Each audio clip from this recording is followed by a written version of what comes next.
نو هغې کې پهله بدن به پاک وي، یعنی لمونځ کوونکي بدن به پاک وي، اودس کې به وي، جنابت کې به نه وي.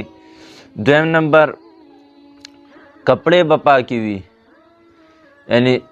چې کوم لمونځ کوونکی د هغه کپړې به پاکې وي. دریم نمبر ځای به پاک وي، یعنی کوم ځای کې چې کس لمونځ کوي لمونځ کوونکی هغه ځای به پاک وي، بلمازه به نه وي.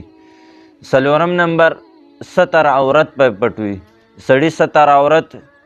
د نامې نه واله تر زنګونانو پورې، تر دغه ځایونو پورې د سړي ستر عورت دی، او د ښځې ټول بدن دا ستر عورت دی، لیکن صرف په لمونځ کې مخ به ښکاره وي دومره، او لاسونه به صرف د لاسونو تلي به ښکاره، پې به د ګیټو نه لاندې خالي، دغه ځایونو پورې به